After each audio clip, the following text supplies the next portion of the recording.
Hey, my name is Studson and welcome back to Build a Bird Workshop. Today I'm going to be building Vah Medoh from Breath of the Wild. As always, I have no plan, so I'm just going to wing it. But I know I want this thing to be big, and this board is 35 inches, so that's our wingspan. This thing is going to be so large that I could almost stand on it and ride it. Not quite this big, but pretty close. Oh boy. The first step is to fly over to Sketchfab to see if any talented artists have modeled the divine beasts, and luckily they had Vah Medoh. This will be pretty much the only reference I'll need. They also had another divine beast that I wasn't familiar with. I took some screenshots from all the angles I needed, then I sent it off to the printers at scale to make it easier to copy off of someone else's homework.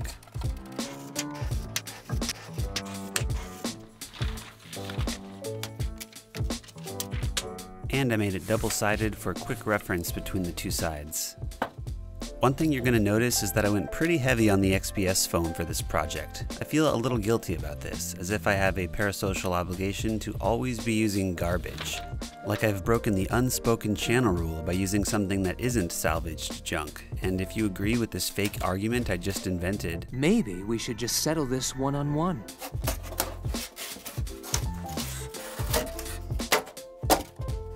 This is going straight into the garbage. Alright, this will be the base structure for the wings. Next comes the breast meat on the other side. One thing you shouldn't do is this move where the knife is cutting directly towards my fingers. So I just do the weird crossover. Cutting at an angle like this is slightly tedious since it's hard to do more than thin slivers at a time, but you are left with some excellent shawarma when you're all done.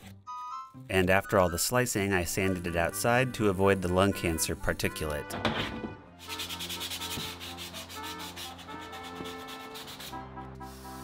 That's a smooth boy.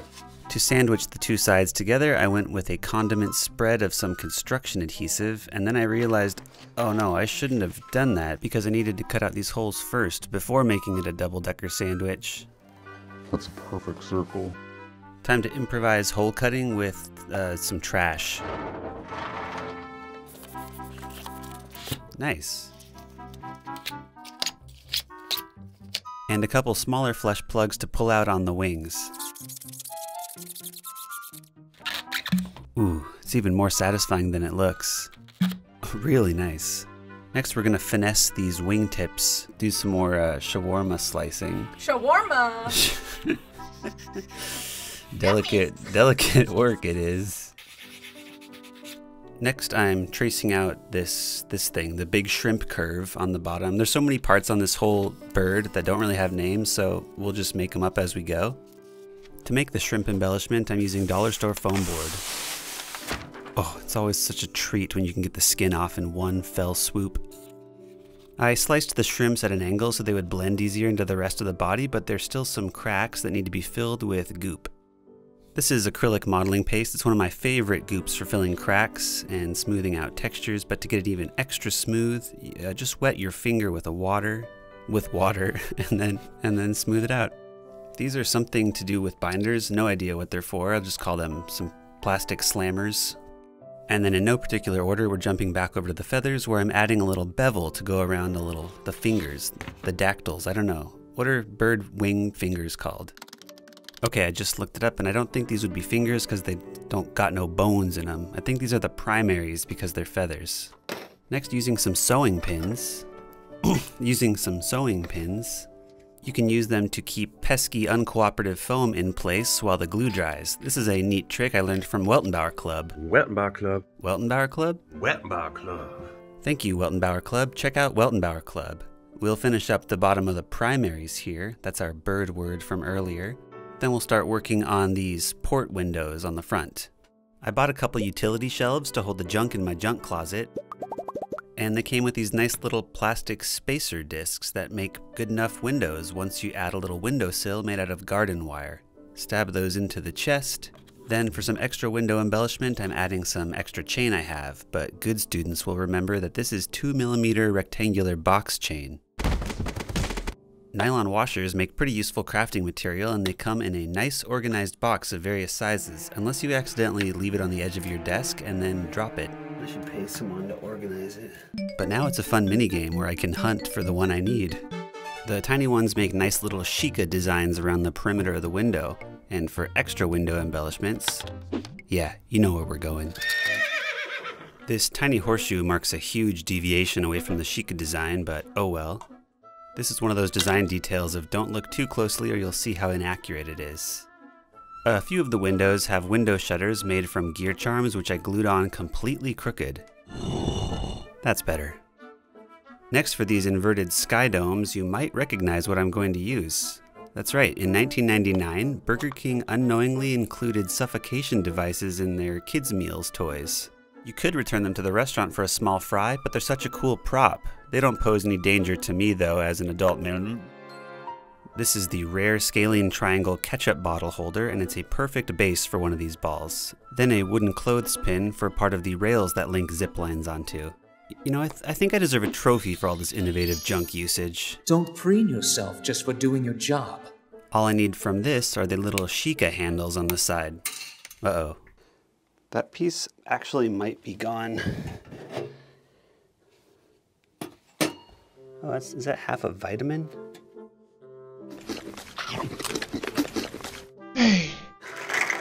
These are one of my favorite things to buy at the dollar store because I love these little swirly curls. And if you want to convert your headphones to Bluetooth, you can just cut off the cord and use that for extra craft details. These identical domes are now done, and if you put them together, it's a new powerful Pokeball. And we gotta give props to this big bird. Impressive, I know. Very few can achieve a mastery of the sky.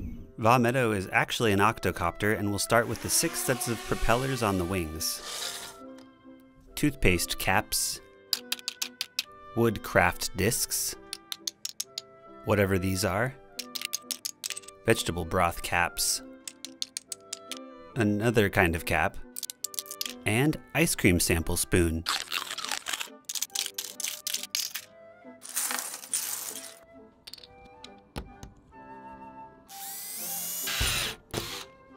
And that's a hole, because I thought it would be pretty neat if the propellers actually rotated, even though I don't intend on achieving a mastery of the sky, so I used a few extra IKEA shelf pegs to get some rotation action. Now to cut off the spoon part of the spoon to make the propellers. Start!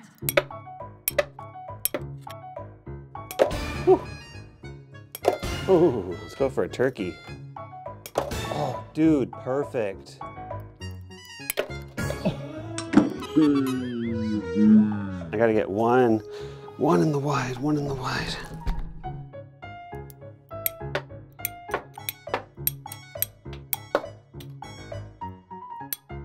Oh, robbed. I was pretty proud of myself when I found these spoons to use as propellers. I think that deserves a trophy. Don't preen yourself just for doing your job. We love a good changing radii, so each of these trophy bases will make a nice mount for the propeller engines. And now it spins, but not really in a way that matters. This is just for aesthetic posing. And for the last 2 engines, I'll be using a couple of these, also known as the bit. He did it. He used the bit. And then I'm just going to go ahead and hide the internal details of the bit, which is what makes it an interesting piece of trash to begin with. This one also spins. Got a flying toy. Next, the belly of the beast.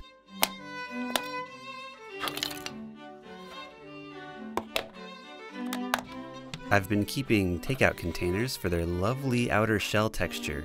Paint or glue are notoriously bad at sticking to this cheap plastic, but I'm gonna brute force it. Right here is where the doorway to the interior would be, so let's add that right now. And that's as far as I'm gonna go. Look, it's even a perfect fit for Lonk. For the door frame, more miniature wooden clothespins, but now we come to the most interesting part of the build, which is all that swirly looking Sheikah pattern that lines everything. I have a few texture rollers for various stones, woods, and bricks that when you roll over some sort of squishy material it leaves an indent, but nothing like that Sheikah pattern that looks like it's been touched by Wormy dealies. Time to make my own. To do that, I'm going to engrave some Sheikah patterns into this piece of PVC pipe. First, I needed some game reference, which I could have found by booting up Breath of the Wild for the first time in 5 years, but instead I found this great video by YouTuber Cleric, who found some interesting ways to get up on top of Vah Medoh. I'm not versed in these special movement abilities that some Breath of the Wild players have, so this was a great way to get a bird's eye view on all that Sheikah pattern. I sketched out all my lines and lumps and then went outside to start engraving.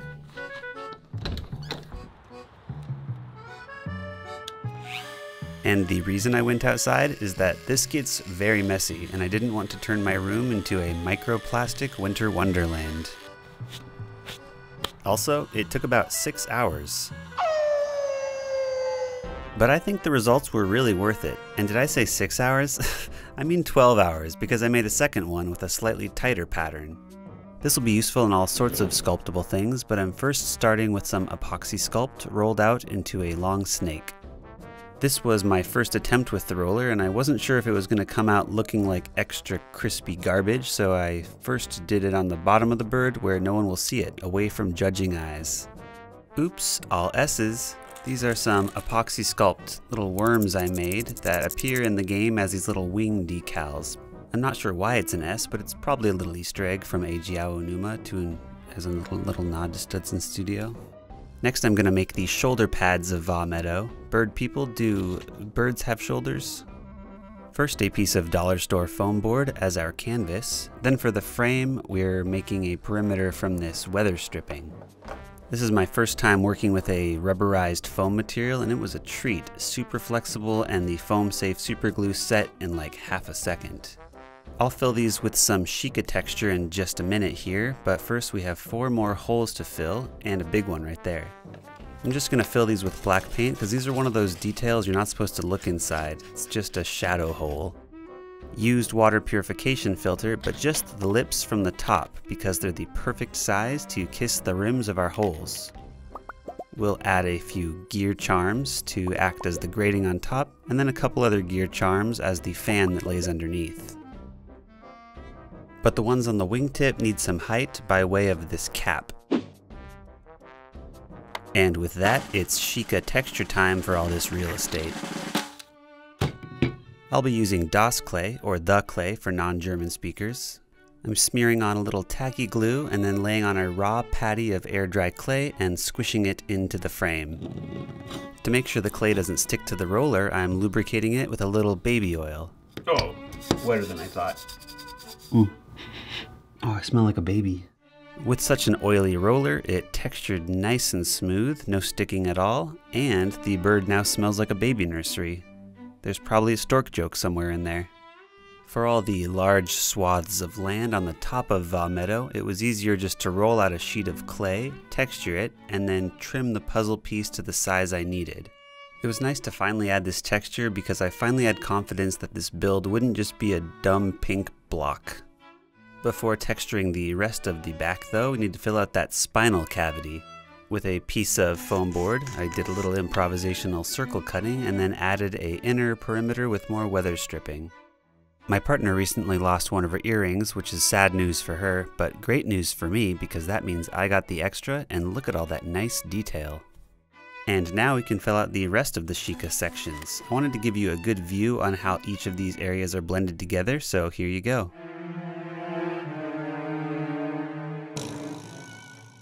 But before the clay has a chance to dry, I went back to yesterday and made a few brick patches using epoxy sculpt and a texture roller. After letting them cure overnight, these little keyboards are done. And back in present day, the clay is still soft enough to squish these bricks in. Back in the center area, a monster truck wheel to support the main control unit later. Then from a pair of broken headphones, a stereo cable to separate the Sheikah texture areas. But then I ran out of headphones, so I finished up the areas with this gold elastic from some packaging. See this crevice? Horseshoe. Check the game, it's there. And that little trinket completes the wings. Your job is far from finished, you know. Oh dang, Rivaldi's right. I actually forgot the ribcage. We'll start with some MDF.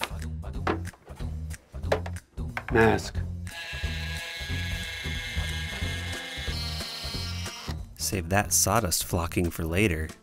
The MDF board will be the walkway on the lower part of Vah Medoh, and this foam offcut looks like a snail clown.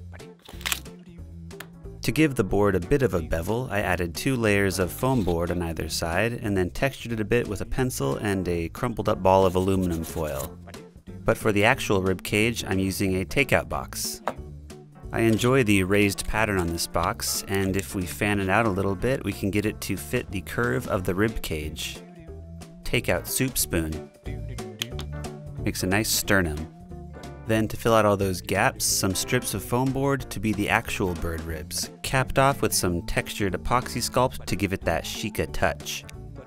Then there's a couple diving boards off the front, which I made out of MDF and foam board sandwiches, and then added some safety railing from my favorite little trophy curves. These are nestled right next to the big vertical wind turbines where Link gets some airtime.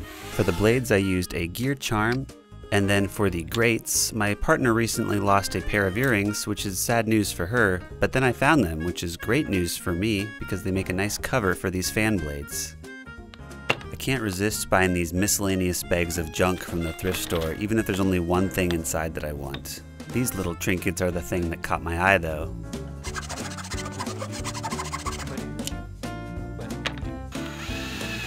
I'm using one to make a little foot that hangs off the very bottom, but in bird terms, this might be the wishbone. Then I went outside to Geppetto this wooden foot.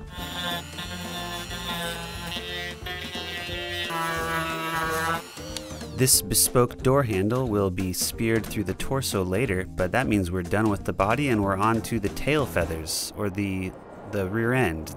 What do you call it, Rivali? It's just as... The methods for creating the tail are going to be very familiar and redundant. Lots of foam, but with the edges decorated with weather stripping that I split in half. I'm using foam safe superglue here, otherwise this bird would melt. Oops, this is too thick. Here's a fun fact. If you lined up all of the weather stripping I used end to end, it would measure 19.5 feet, which coincidentally is the same as the length of the intestinal tract of the Rito from gizzard to cloaca. Speaking of cloaca, I dug out a little hole on the underside of the tail and then filled it with a piece of hard wood for support.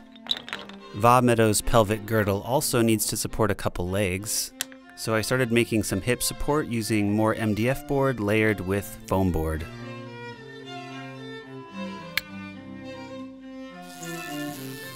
Next comes the big archway that sits on the back, starting with this lid from a package of dried dates. I'm a big fan of these dry wrinkly husks. They may not look the best, but imagine how much of a glow up they'd have if they were rehydrated. These two halves get glued back to back, and then I'm inserting some foam board bones to make it a little less brittle. Next, the lid needs its Swiss cheese aerodynamic wind holes. This plastic would shatter if I tried to cut it, which is why I'm going to melt it. Please take note of all the cancer vapors billowing out of that hole, which is why I'm wearing a P100 respirator and doing this next to an open window, so that my neighbors can breathe it in instead. The hot wire cutting tool is not the most precise though, which is why I needed to goop up the holes with some acrylic modeling paste and then smooth it out with a wet finger. I carved a little foam archway to insert into the center, but it was looking lonely. But while I was on a walk the other day, I found you, so I'm just going to place you right there. For the perimeter decoration of the archway, I'm using 2 layers of weather stripping, bent and glued into the closest configuration I can get to match the Sheikah design. Off camera, I filled in a lot of the gaps with acrylic modeling paste because it was really egregious. Egret. Now that this giant circle is done, we can start working on the series of overlapping fingernails on the backside, starting with a soup spoon. The spoon is the only part of the back door entryway with a visible interior, so I added some Sheikah texture and then a strip of EVA craft foam. For the next part of the outer shell, we'll use 2 bottles with increasingly larger radii. If Vah Medoh laid eggs, they'd be bird eggs, I think, but this abdomen really has an insectoid design to me. It's also giving xenomorph queen egg sac vibes. Just something for your consideration. So that would actually mean this doorway is the cloaca. Oh, by the way, check out this extremely choice button find as the Sheikah travel gate. I should build a roof for this abdomen, but honestly at this point boredom is starting. Whoa, check out this brain teaser ball that I found at a thrift store. So many colors, curves, lots of... I'll admit that this roof is not extremely game accurate, but it's just one of those cool finds that I couldn't resist using. In game, the roof peak is much higher, which is why I'm adding foam here to help us reach the top of the arch, which is actually a throne on the top of the big bird for this little bird. And I just think this is so cute. I think all of the divine beasts would be greatly improved with a mini animal sitting on top. We're going sub-level for the legs now, and for the hips ball joint, this surprise blind ball. Now this is exciting stuff because we're going to do a little unboxing together. I have no idea what's in here. I considered doing some sort of match cut to cut to some funny thing inside, but nope. It's just a panda. No joke here at all, it's just a panda. Save that for later.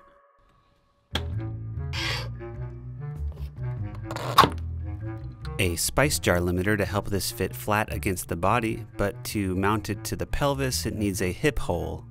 I'm aware that it's a very bad idea to hold things while you drill, so I'll wear this very thick glove, which I haven't worn in over a year, so it might be harboring spiders. The standard finger squishing protocol should make quick work of them, but I'll also wear a second inside glove just to be safe.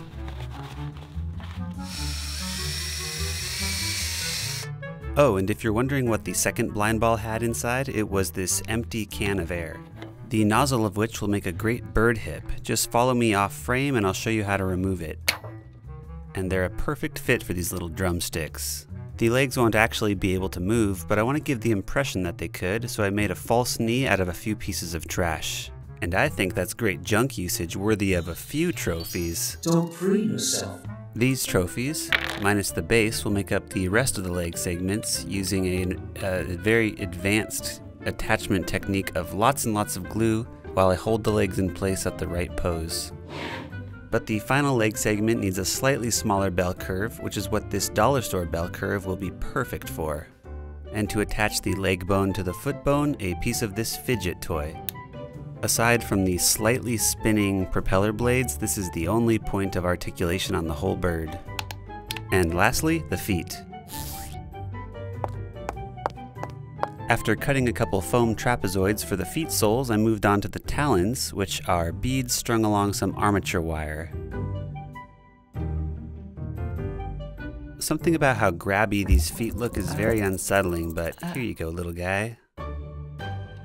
To polish off this pedicure, we need to thicken up these toenails. Each of these toe separators provides 4 little heart curves that are perfect for thickening up the pads on the talons.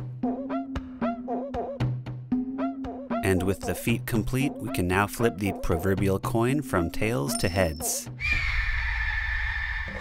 I'm going to start with the neck using this salad dressing bottle, but I only need the top and the bottom of the bottle. Using trash neck as a base, the rest of the throat is built up using a cornucopia of foam varieties. I know it looks like I'm just conjuring these pieces out of thin air, but that's because we are 23.5 minutes into this video, which means I am now tired of filming every part of the process. But if you're curious how I made them, these are conjured out of thin air. For strength and support, I ran a skewer through the whole thing that will connect from the body to the pyramid head. Many of the face curves are very detailed and inset, so I opted to use a hot wire cutter to get the job done. As you can see, my line work is pretty lumpy, and I might partially attribute that to lack of skill, but I'm also distracted in watching Zelda videos over my shoulder. I've literally watched nothing but Zelda content leading up to the release of Tears of the Kingdom. I'm sick. For the eye sockets, the bottom of a water bottle, and for the pupils, this tiny little Christmas bauble. And the pupil will be mounted inside this Beyblade's ripcord. Please notice the tiny dashes on the inside of the ripcord and tell me I did a really good job. Wow, so similar. There's one more piece of foam that needs carving, and that's the bottom of the beak. This one's pretty lumpy too, but for a very different reason. and that's because it's a perfect replica of the broken Master Sword. And we're just about ready to move on to painting, but the final piece of Vah Medoh's head is this little balcony that sticks off the front, which might have been a Sheikah sniper outpost. Now to unify the textures with a texture paste. Along with the classic black paint and Mod Podge, I'm mixing in a little baking soda, which is great for baking, cleaning, and deodorizing, and gooping. Into a jar of Mod Podge goes a jar of Mod Podge, some black paint, and exactly 1 teaspoon of baking soda, followed by many more teaspoons of baking soda. Just keep adding baking soda to your tastes until it's still goopy, but just a little gritty. I'm spreading this texture paste on super thick because I'm also using it as a gap filler in places. But don't forget to stipple that goop to eliminate the brush strokes and to bring out that lumpy baking soda grit. Now you might be wondering, why bother painting Vah Medoh this dark when it's meant to be lighter stone shades? The main reason is role-playing and narrative immersion. If I paint the whole thing in this black sludgy malice, think of how satisfying it'll be when we seal the bird in a bright can of off-white Evil's Bane. Good luck sealing the darkness! Before we go outside to paint, here's a size reference for how big this beast is. Oh,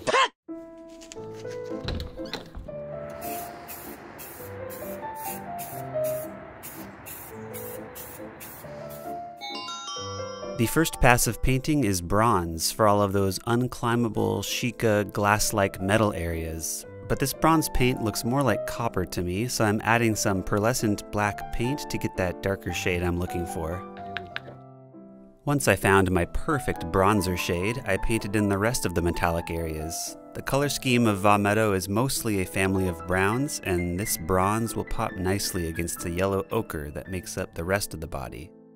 For this, I'm using an oil wash. I squeezed out an impressively long log, then diluted it with mineral spirits until it was about the consistency of 2% milk. I didn't want to dilute it too much because the first pass of this bird bath is doing most of the heavy lifting to give Vah Medoh its color. The beauty of oil washes is how lazy I can be when applying them. You can literally slop it on, let it flow, and it ends up drying with beautifully blended gradients and contrast. After the yellow ochre, I'm using a thinner pass of burnt umber wash, maybe the consistency of skim milk. This helps add depth to the yellow, and since it's thinner, it more easily flows into the deeper recesses, adding more contrast. After smothering this scrambled egg shaded beast with brown gravy, the final touch is a khaki dry brush. This will hit up all those edges with a highlight, as well as all those little raised bumps from our texture goop. After finishing up with the shades of brown, we come to the only off-brown, the glowing ancient Sheikah energy that powers this beast. Or maybe it's the hot pink malice that has usurped control. I couldn't pick, so I put up a poll on Patreon to peep everyone's preference, and blue was the champion. A few people suggested color-changing LEDs, and I think that's a great idea, but I'm just gonna use normal paint. No power at all. I'm sorry, no. But I will do my best to give the appearance that it's glowing by way of a blue to white gradient. Medoh's sights are now set. I'm working up from the Sheikah Tech Blue to a hot white line in the center of each glow zone. After this, it's onto the final assembly and a blanket of green moss. But why not kill one giant ancient bird with 2 stones and toss in 129 Patreon shoutouts? Thank you to all my patrons, but specifically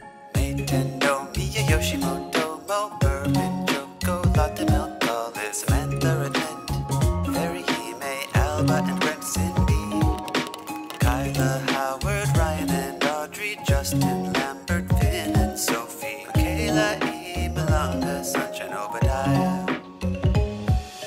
Kate the Pliny Tamer, Stephen Collins, Astro Receiver, Saber, Hannah, Hana, Shira, Rara, Lojin, Shinhito, Matthew Morgan, Gramps Gohan, Brody Crowder, Sean, almost mean old mom, Logan Swilling, Salty Pop Tart, Volta Pizza, Amanda, Zoe, Neon Surge, Akhenaten, Galia, Brianna, Zane, and Theodore, Newton, Brent, Wilbert, and Edwards, Madison, Davison, Clef Girl, JP, Viking, King, Grover, Lucy, Chris Murphy, Victor Bradshaw, Tyler B, An Inconvenient Move, Trips, Upstairs, Jessica, Schuler, Serpent, and Scholar, Jared, Patrick, Wasteland, Inquisitor, 2, George, Kim H, Julia, Ailman, Zach, Ask Whitney W, Casual Phantom, Raleigh D, Buskman, Hike, Edward Wickham, Matt Griffey, Brina Ray, Jake Dixon, Nicky Zagro, Big Train Dane, Stewart, Hugh, Maximilian, Chapman, Shandrak, Makusu, Maria, Ortiz, Alcaraz, Ethan and Harper, Estep, SKS, Eva List, Métis, Sasha Lee, Matthew West, Marissa, Leon, Edison, Hobbs, Vivian, Michael, Alex, and Dara O'Donnell,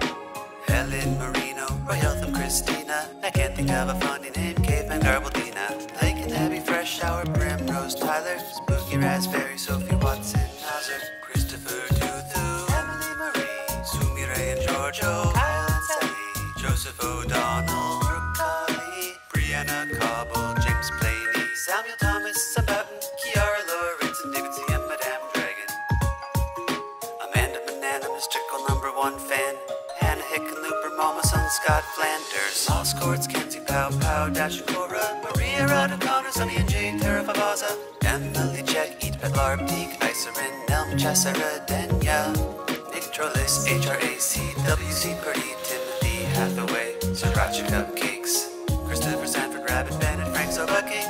That's all for now, so see you later. Thanks for watching.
Don't preen yourself.